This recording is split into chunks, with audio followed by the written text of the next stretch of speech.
আমাদের ঈদগড় বাজারে একজন নতুন মানসিক ভারসাম্যহীন অতিথি আসছে।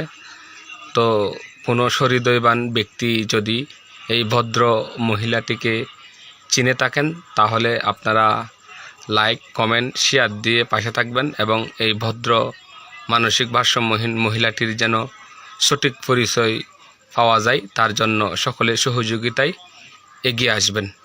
প্রিয় দর্শক শ্রোতা, এই মুহূর্তে ভদ্র মহিলাটির সাথে একটু কথা বলার চেষ্টা করব, যদি কোনো তথ্য পাই সেটা তুলে ধরার জন্য। জি, আপনার নাম কি? রাবিয়া আক্তার। লাভলি আক্তার। আপনার দেশের বাড়ি কই? দেশের বাড়ি কুমিল্লা। তো আপনার বিয়ে শাদী হয়েছে? বিয়ে হয় নাই।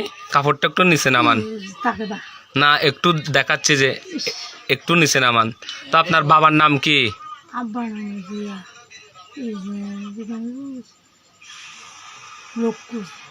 জি, লক্কুস।